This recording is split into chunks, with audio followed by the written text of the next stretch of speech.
Hello, I'm Karen Stone, and this is Year by Year. In 1956, the topics on everyone's lips were civil defense, Peyton Place, a snake-hipped young man named Elvis Presley, and tension with the Soviets.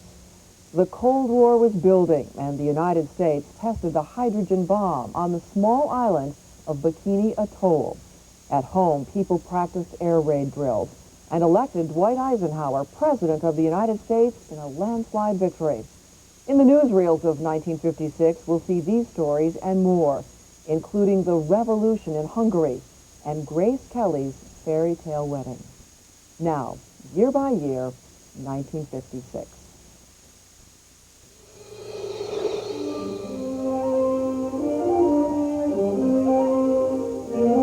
At the end of a six-day fight that astonished the world and shook the Kremlin to its foundations, Hungary was free to fraternize on its own borders and rush in supplies to the stricken city of Budapest along roads littered with burnt-out red tanks, disabled by almost unarmed men fired by passion for liberty. Flaring swiftly from student demonstrations into open revolution, the pent-up hatreds of oppression sent Russian might reeling and forced withdrawal of the red yoke. But even as these scenes were recorded, rumors flared of the re-entry of Russian forces and new fighting. The beautiful city of Budapest, scarred by conflict, again faces a Russian onslaught, even before the debris of the fight for freedom is cleared from the streets. In startling developments, Hungary broke with the satellite Warsaw Pact military alliance, announced neutrality, and pleaded for priority on the United Nations agenda. Then word came that Russian forces were massing, and all communication with the West was cut off. Hungary's newfound freedom is menaced before the martyrs of revolution go to their rest.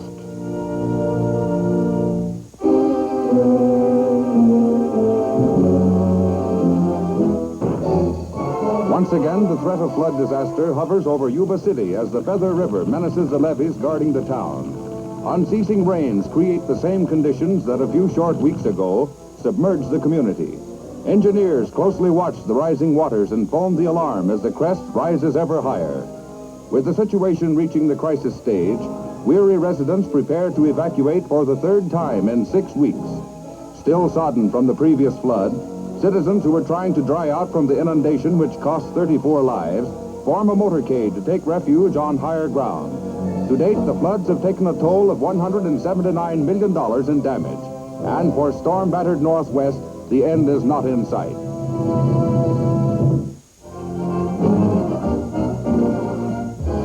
Leather has come into its own style-wise, and we've come to Briarcliff Manor, 35 miles north of New York City, to show that the proof of the putting on is in the wearing. Leather for the life of leisure, simple and fashionable. Americans are wearing more leather this winter than in the days of Daniel Boone. They even wear it with coonskin linings, which doesn't mean that leather is at home only on the range. It has come to town, both for city streets and for dressy evenings at home.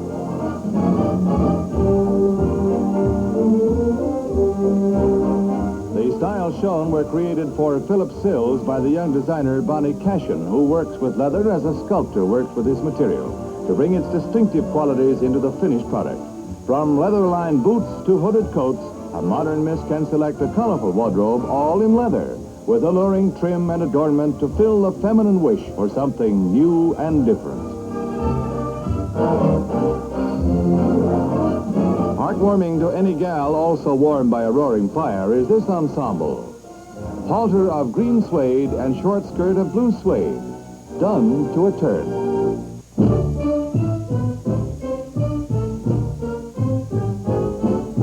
To the mile-high plateau of Hurricane Mesa in Utah for Air Force supersonic research. Here, a rocket sled tests pilot safety equipment by simulating the fantastic stresses of supersonic flight.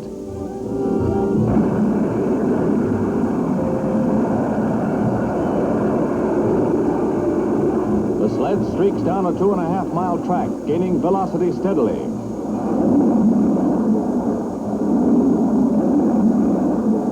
At peak acceleration, the dummy is ejected to hurtle over a 1,000-foot cliff, the most drastic trial of the safety gear that spells life or death for America's airmen.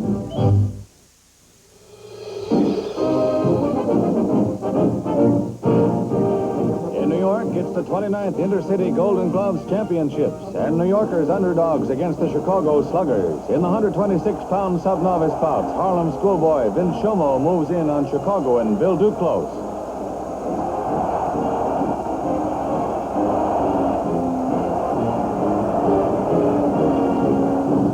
One of the most stirring slugfests in the series. Shomo strikes like lightning to finish it off.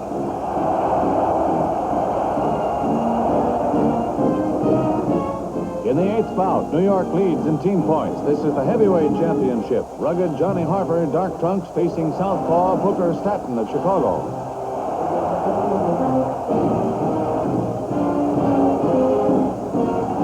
Harper lost the first round, and he opens cautiously in the second, but not for long. It's a ripping, savage attack that has Staton reeling back on the defensive.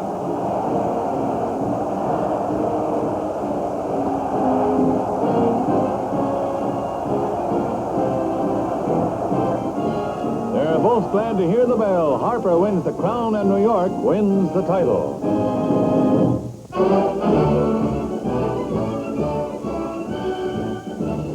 As the threat of wholesale war looms in the Near and Middle East, the 2nd Battalion of the 8th Marines, reinforced and with complete battle kit, embarks for the Mediterranean on 6 ships of the Atlantic Fleet from Morehead City, North Carolina and Norfolk, Virginia.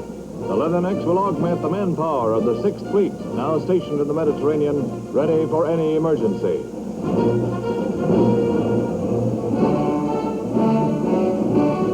Even as the Marines leave, new violence erupts in Cyprus, North Africa, and Palestine.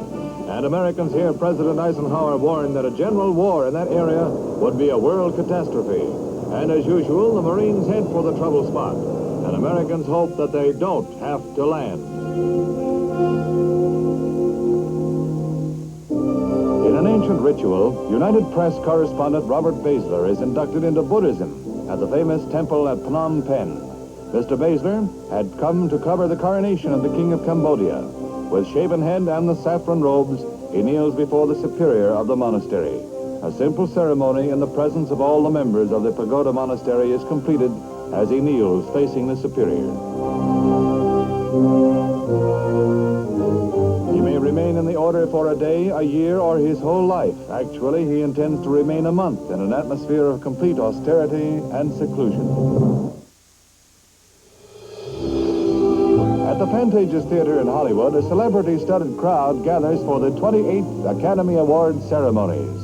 Past Oscar winners such as Frank Sinatra, and promising young starlets and industry leaders. And contenders for awards, among them James Cagney, gather for Hollywood's own recognition of its finest achievements of the year. Ernest Borgnine is named Best Actor of the Year, receiving his Oscar from Grace Kelly in what may be her last Hollywood appearance. A moment of double significance for the audience. Jerry Lewis presents the Oscar for Best Actress, awarded to Anna Magnani. It's accepted by Marissa Pavan for the Italian star who was unable to be present.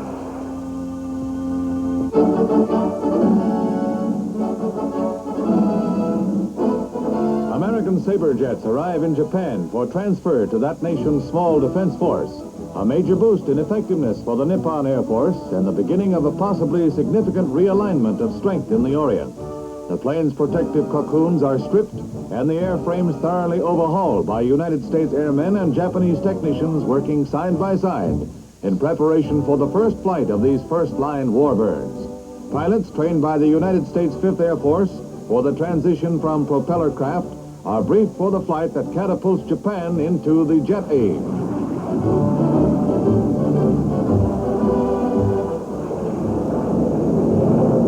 Of a technically modern Air Force, its future yet to be decided in a major political debate now shaping up in Tokyo. Pilots, some of whom fought against Americans, now fly as allies.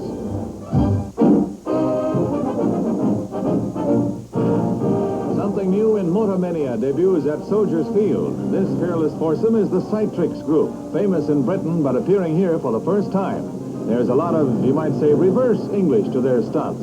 Notice that the hands almost never touch the handlebars. They take 4 men to do the hard way what one can do with ease. Hard? It's hair-raising. But they're tops for new and interesting ways of riding a motorcycle, assuming you want to ride one at all. you might want to stand instead.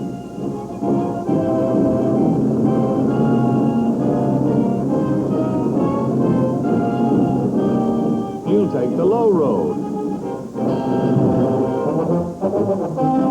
Riding high for the rest of the show are the Trans-World Auto Daredevils, all of whom returned alive from a 76-city tour of Europe doing just this. Talk about hot rods.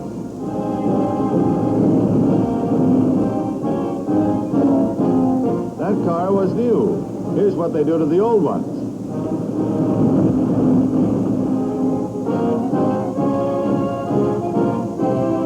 How to grow old gracefully. Just take a flyer in the stock car business. Leaping lizards.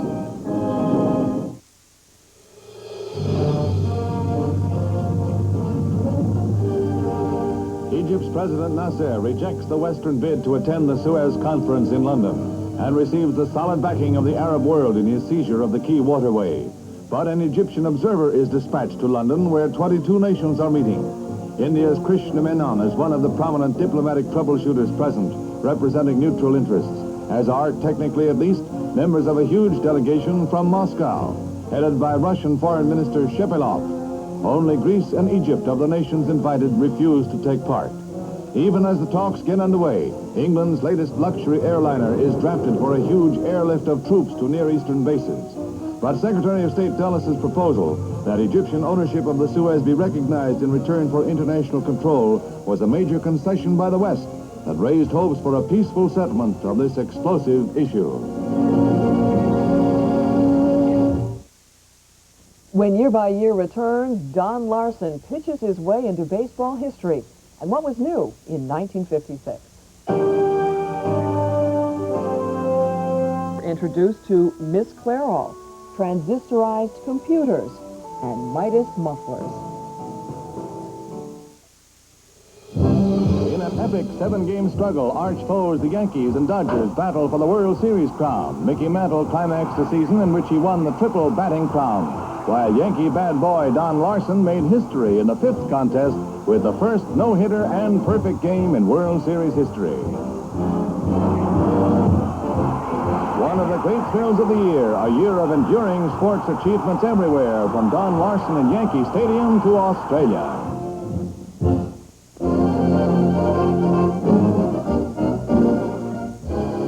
Italy's foremost high-fashion designers join in showcasing their coming lines with a gala presentation at Villa Giulia. The emphasis is increasingly on elegance and ensemble. Nearly every style shown had an accessory jacket, coat, or mantle. For a nippy fall afternoon, tweed dress and jacket.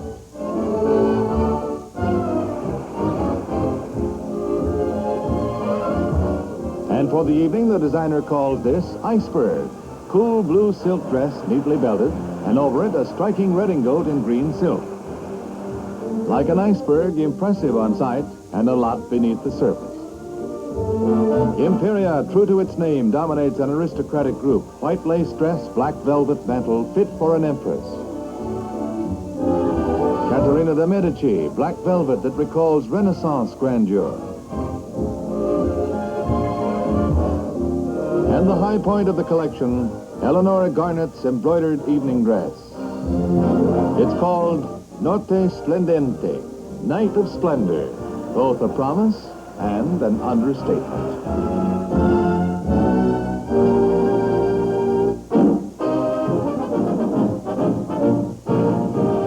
It's the mighty Swaps against the field as he calmly awaits the call to the post in the Sunset Handicap, where a record crowd jams the sands. Swaps is entered at the fantastic odds of 1 to 10. After toying with the field during the race, Swaps turns on the heat in the stretch, with Honey's Alibi making a vain effort to close the gap. But the flying 4-year-old keeps increasing his lead as he roars down the track in the mile-and-a-quarter $110,000 event. He crosses the finish line with a new record under his saddle, his 4th this year. The fabulous flyer receives a 10-minute ovation. Few worlds remain for Swaps to conquer as he enters the ranks of Turf's Immortals.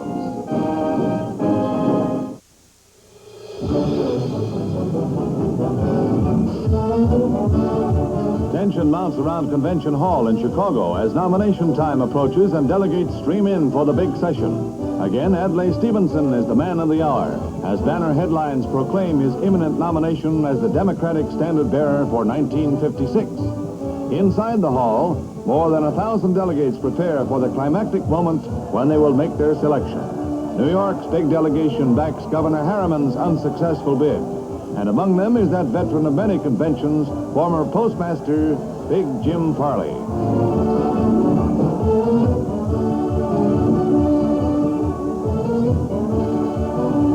The contest has narrowed to Stevenson and Harriman, as ex-President Truman, a Harriman backer, and Mrs. Truman look on. Mrs. Franklin D. Roosevelt is another prominent convention figure. In his nominating speech, Senator Kennedy refers to Stevenson as the man with all the qualities for world leadership.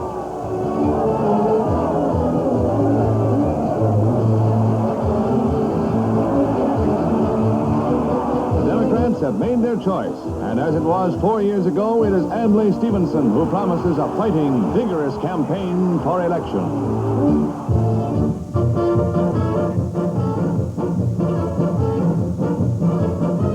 Teenagers from 14 states gather in Reno for the 8th National High School Championship Rodeo. There's not a pro in the bunch. No money prizes. The youngsters do it for the fun involved. And a trophy if they come out on top. Well, he's on top, but not for long. Thrills there are, and spills. Ooh, what spills? But there's nothing soft or sissified about the rock and roll teenage cowboys.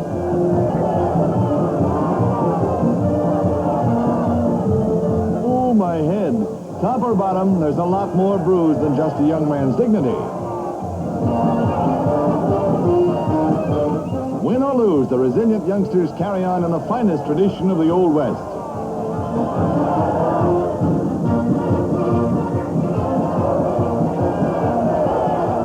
Take to the hills, men. These bucking broncs are flunking everybody. Class dismissed.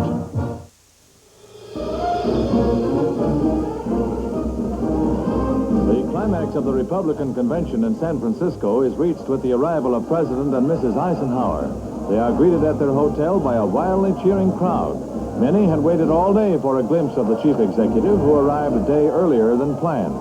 An air of expectancy hangs over the Cow Palace as the time for the chief business of the convention, the nominations, approaches.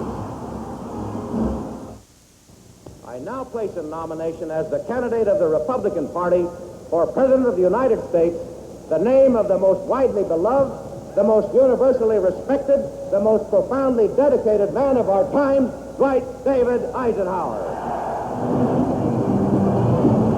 This is what is known as acclamation.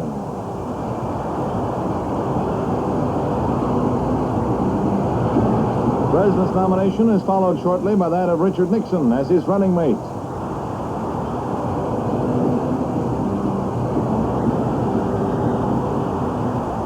Picture of delegates who see eye to Ike.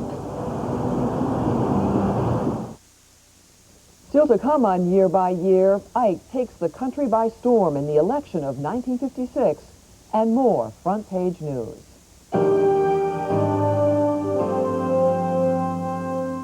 1956, Grace Kelly marries Prince Rainier of Monaco. Elvis skyrockets to national fame.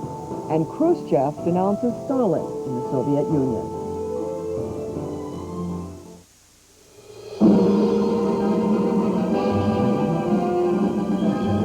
In the little Cumberland, Pennsylvania Township voting headquarters near Gettysburg, America's first citizen signs the register as the nation goes to the polls in a history-making election.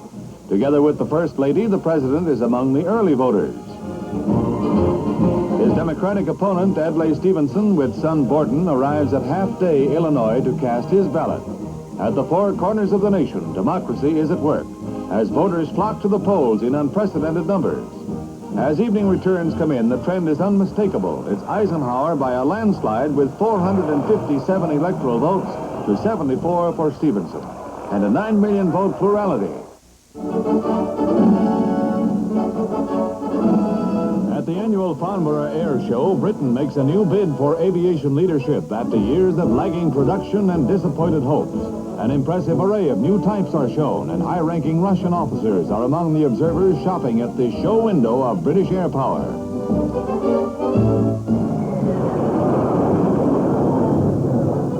Already in service with several NATO nations, as well as the RAF, is the Hawker Hunter.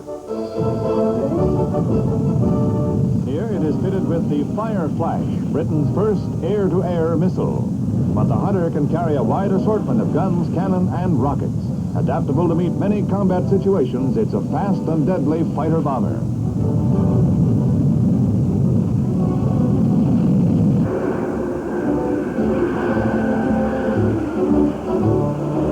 Noted for speed are the twin-jet Canberras and the Royal Navy's Supermarine Swift. Delta wings bulk large in British hopes. This experimental craft holds the world speed record. Newer V-wings are Britain's trump cards in a play for survival.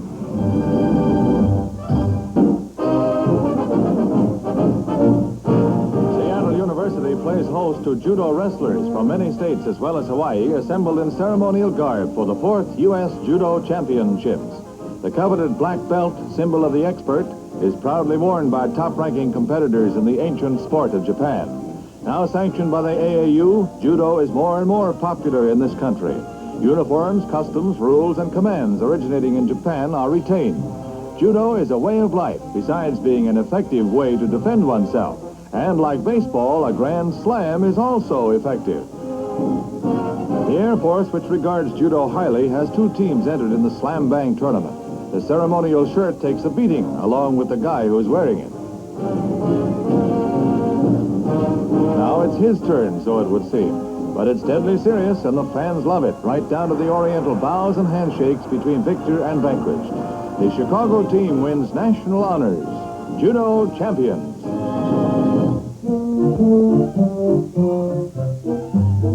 Brookfield Zoo in the spring. Come on, Junior, drink your milk. It makes babies big and strong. What a big baby you are, and what a handful. He couldn't do that to a full-grown rhinoceros, but you're a baby. Butt is right. Mr. Buttinsky, the lion cubs call you, and you were afraid they'd think you snooty. What a pity. A butting romance turns into a spat. Oh, well, easy cub, easy go.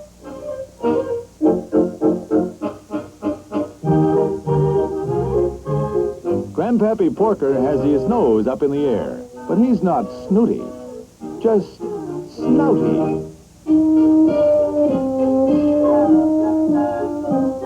Official greeter for the new children's zoo is this baby orangutan. He just loves children.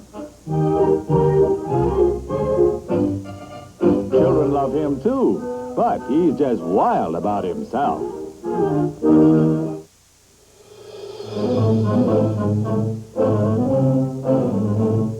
Panama, crossroads of the Americas, is the setting for a conference of 18 Western Hemisphere presidents. President Eisenhower, still convalescing, flies in to attend the 2-day meeting. He is greeted by President Arias of the host nation and a full turnout of the diplomatic corps. As president of the largest and richest nation in the Organization of American States, Ike is looked to set the tenor of the meeting. Conducted informally, the meetings re-emphasized hemisphere unity in a time of increasing world tension, culminating in a 5-point declaration of common principles and highlighted by President Eisenhower's proposal of an inter-American atomic development plan. It was a mission of 2-level diplomacy for Ike, weaving closer ties of friendship with our good neighbors and soundly rebuffing red propaganda slurs by his presence despite his recent illness.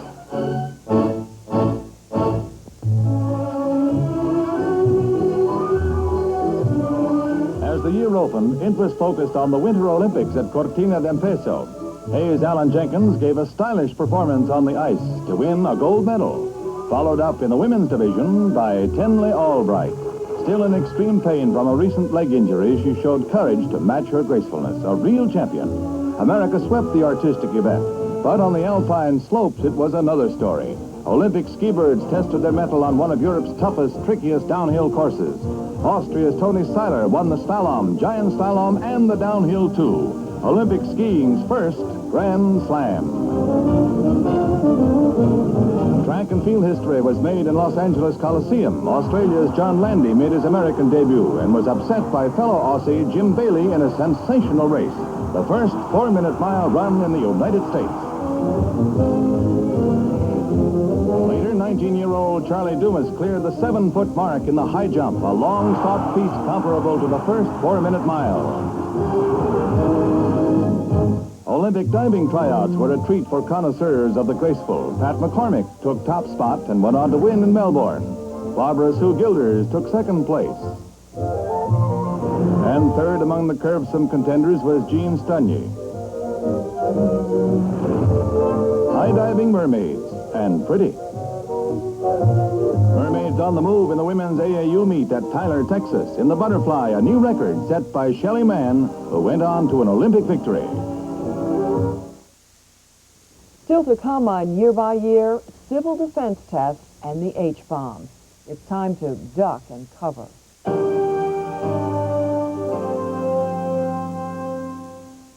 The price of a pound of steak was 88 cents. Eggs sold for 60 cents a dozen. And milk cost 23 cents a quart.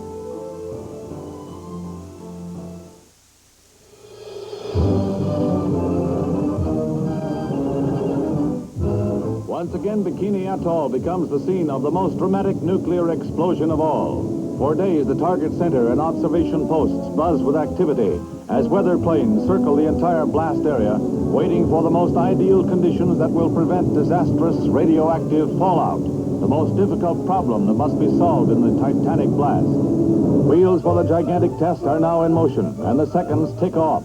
Far below the target island of Namu stands outlined with a cross of lights and its radar installation. Once again, weather planes make a last-minute check.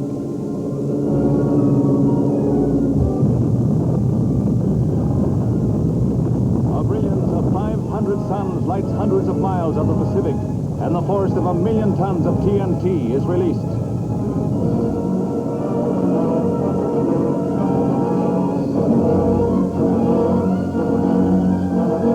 Seconds later, the light is still unbearable. Observers may well squint, for they may have witnessed a prelude to world destruction.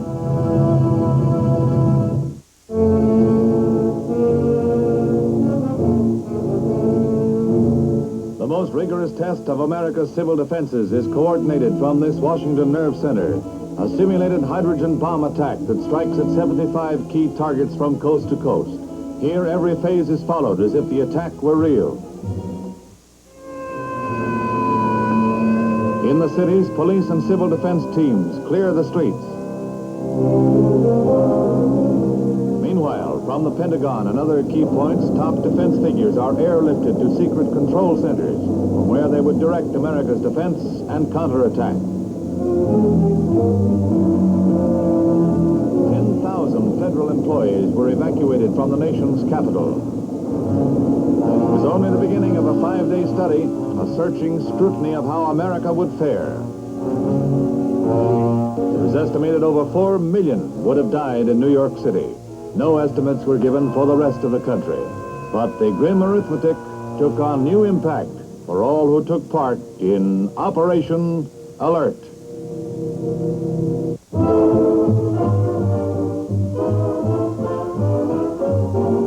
17 of the world's most beautiful girls share the spotlight at Long Beach Municipal Auditorium, where the winner of the coveted title of Miss Universe is to be chosen.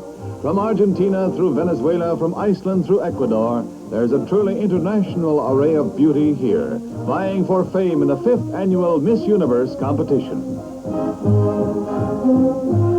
Brunette, blonde, redhead, fair skin, dark, everyone a worthy claimant of the title that carries with it a fabulous list of prizes, including a 1-year movie contract.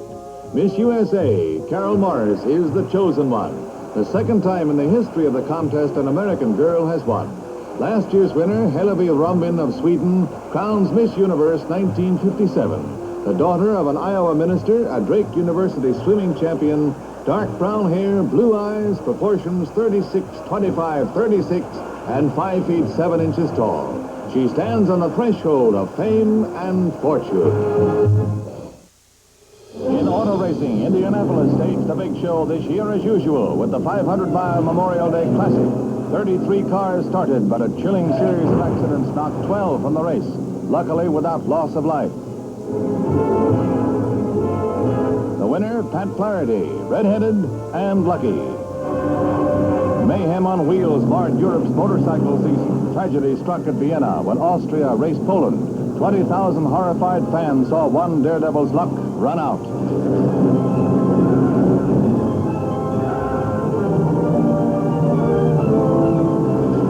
He took a chance and lost, but his reckless cohorts of sport continued to challenge fate. Near Rouen, they were defying the weather, too, spending as little time on the muddy ground as possible. But you gotta come down in the goo once in a while.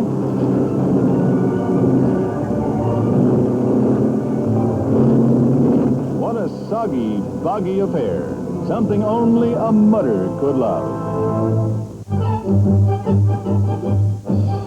One flying saucer with airplane attached. No cause for excitement. It's got nothing to do with Martians. The saucer didn't capture the airplane. It's more the other way around. A Navy super constellation that's toting the largest, farthest-seeing airborne radar ever flown in that 30-foot radome. Despite its odd superstructure, the big Lockheed handles with ease. The fuselage carries tons of electronic equipment associated with the giant antenna in the saucer and a crew of up to 31 men. First flight for the Flying Flapjack, a new and far-seeing radar vision to guard America's sea lanes.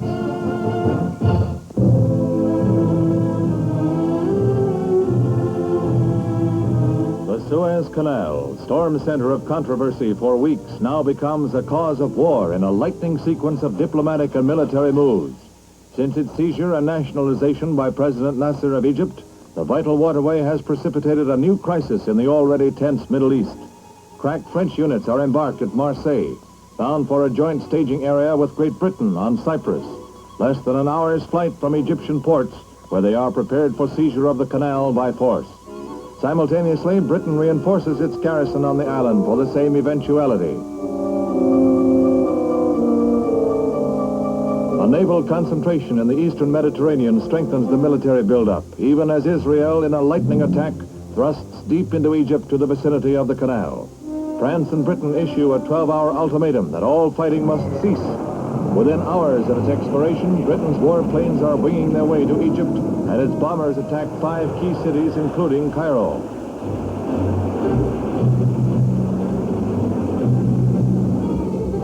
Following a Security Council veto by Britain and France of a United States motion for a ceasefire, President Eisenhower, after consultation with Secretary of State Dulles, makes a firm declaration of United States policy. The United States was not consulted in any way about any phase of these actions, nor were we informed of them in advance. In the circumstances I have described, there will be no United States involvement in these present hostilities. I therefore have no plan to call the Congress in special session. Of course, we shall continue to keep in contact with congressional leaders of both parties. It is our hope and intent that this matter will be brought before the United Nations General Assembly. There, with no veto operating, the opinion of the world can be brought to bear in our quest for a just end to this tormenting problem. In the past, the United Nations has proved able to find a way to end bloodshed. We believe it can and that it will do so again. The whole question is brought before an emergency session of the General Assembly, where it faces the bar of world opinion.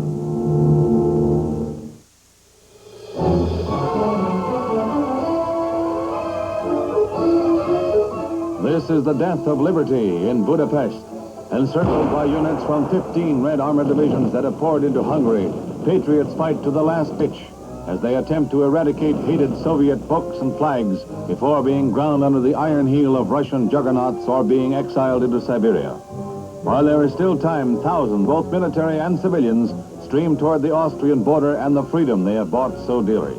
More than 10,000 succeed in reaching the haven, carrying with them the pathetic remnants of belongings they have been able to see, of uprooting and horror and armed oppression.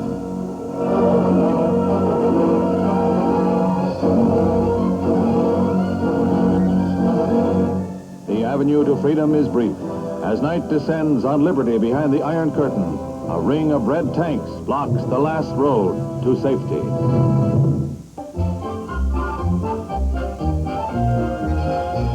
The last of the Hiroshima maidens depart for home after a year and a half of plastic surgery in this country, which diminished but could not remove the scars they bore from the Hiroshima atom bomb. Living reminders of the horror wrought by the atom bomb in its first use against civilians, they say now that their sacrifice was worth it, if only the atom is never again used in war.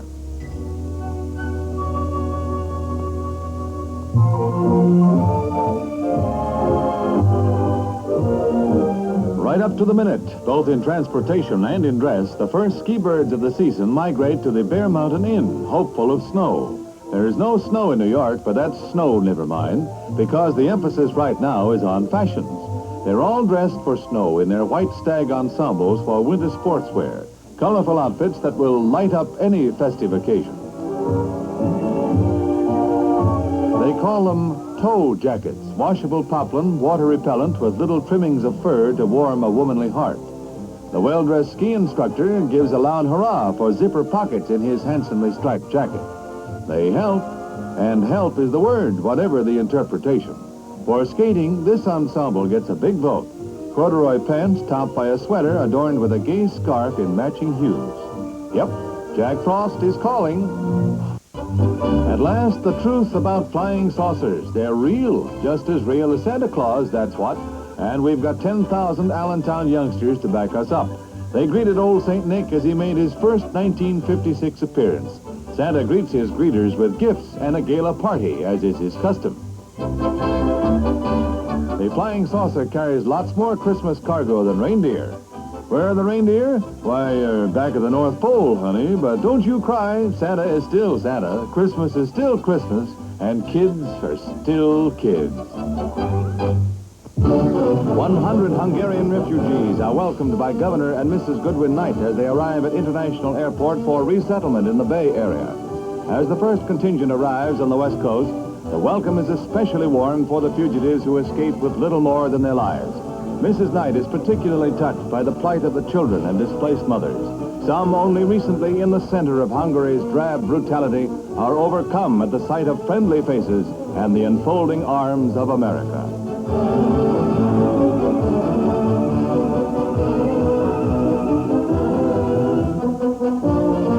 In the Golden State, a new life, and above all, the friendship of free people.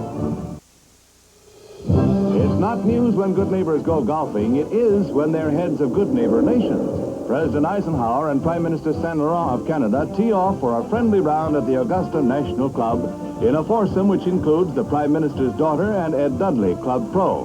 Mr. Saint Laurent and his party stopped off for a brief sojourn while en route to Ottawa from Florida, where they had been vacationing.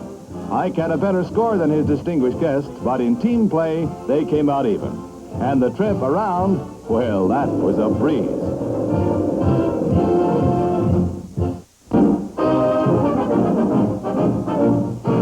Football's greatest individual award, the Heisman Memorial Trophy, is presented by Downtown Athletic Club President George Hall to Paul Hornung of Louisville. The handsome quarterback for Notre Dame, who's been tapped for Pro Bowl, was selected for the honor in a poll of sports writers and announcers. An honor all the greater considering his team's poor showing on the gridiron this year. When Year by Year returns, the tragic voyage of the Andrea Doria. Stay with us. To Year by Year. On July 25th, 1956, in thick fog off the shores of Nantucket, the Swedish ship Stockholm and the Andrea Doria collided, resulting in the loss of 51 lives. A murky dawn reveals what might have been the greatest tragedy in sea annals. The luxury liner Andrea Doria lies almost on her side after a collision with the Swedish liner Stockholm in dense fog 45 miles off Nantucket Island. A 45-foot gash in her side was cut as the Stockholm's icebreaker bow knifed into her hull. The Stockholm, her bow completely smashed, limps back into New York under her own steam, carrying 500 of the Andrea Doria survivors in addition to her own 550 passengers and 500 crew. Rescue vessels in the Times Square of transatlantic shipping lanes were on the scene, preventing an appalling loss of life. Seriously injured are flown by helicopter to Nantucket, among them an 8-year-old girl. 4 are known to have been killed outright in the disaster.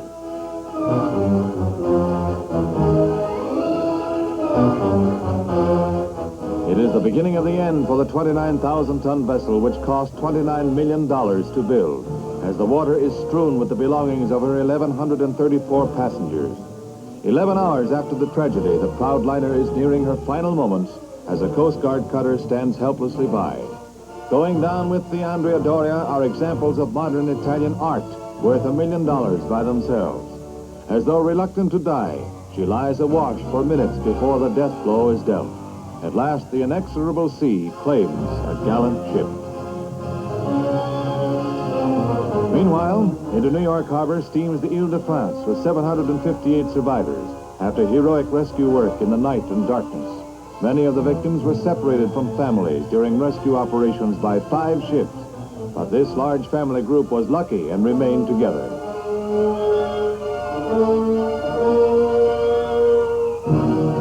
On the pier, relatives of 1,600 passengers seek their loved ones, not knowing on which rescue ship they are arriving.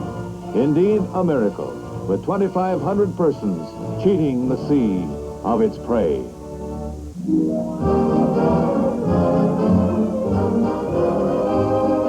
Beauty on parade, first in Atlantic City, where 50 hopefuls representing 46 states, Chicago, the District of Columbia, and Canada wage war with beauty, poise, and talent for the Miss America crown.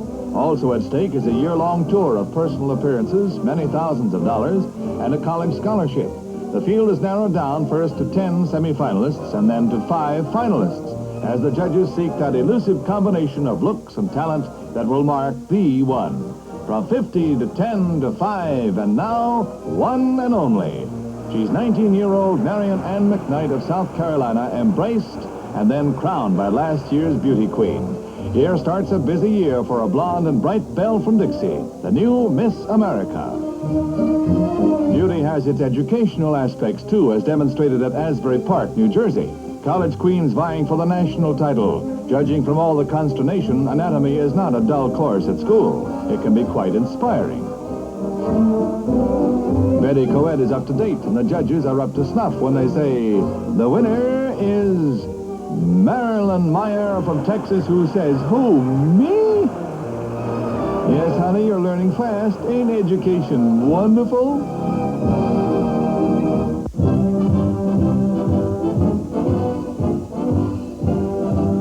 To Forest Hills, Long Island, for the finals of the U.S. men's singles. The racket is tossed and the die is cast, as Lou Hode and Ken Rosewall, both Australians, square off before 12,000 fans. Seeking a grand slam of amateur tennis, Hode serves. He's already won the Wimbledon, French, and Aussie championships. Now he sets out to wrap up the U.S. Nationals and make it 4 in a row, the way Don Budge did 18 years ago. He wins the first set, 6-4. Rosewall serving. The tide turns as Rosewall puts it away to take the second set. The crowd senses the beginning of the end for Lou Hode's Grand Slammer. A brisk wind seems to bother him more than his dark-haired opponent, who plays unbeatable tennis as he rolls on to set number 2. This wasn't Hode's day, and the fans know it now. Hode serving, set and match point coming up.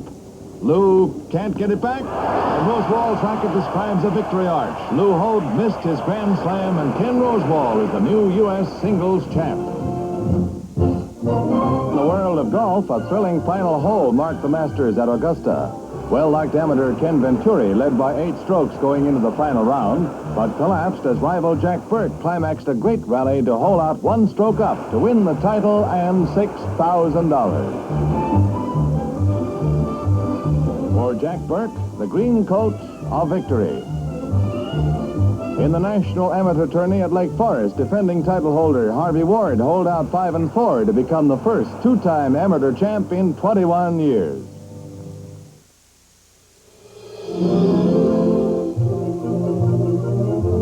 One of man's dreams, space travel, takes preliminary form in a Washington research center. The skin of the Earth satellite is buffed preparatory to its launching within the next 2 years. The sensitive electronic instruments which will send its messages back to Earth from 300 miles are put in place. They will tell the still little-known story of outer space as the sphere spins around the Earth at thousands of miles an hour. Exposed to undreamed-of stresses and temperatures of thousands of degrees, the satellite will be a supreme engineering feat, as well as a pathfinder into the realm of outer space. Here is a model of the 72-foot rocket that will carry the satellite to its orbit, circling the Earth as a minor moon and a prophet of things to come. Since the early 50s, nervous parents had been alarmed over juvenile delinquency. But in 1956, Elvis Presley and the frenzy his hips created gave a focus to their worries. Teen culture came into its own that year. When Rebel Without a Cause star James Dean was killed in a car crash, he quickly became a cult hero to thousands of alienated adolescents. To the grown-ups of America, these brooding young rebels represented a threat to order and decency, the very same order and decency that were made vulnerable by the lurking menace of Russian communism. The Cold War was steadily escalating in 1956, and anxiety was in the air. This has been Year by Year. I'm Karen Stone for the History Channel.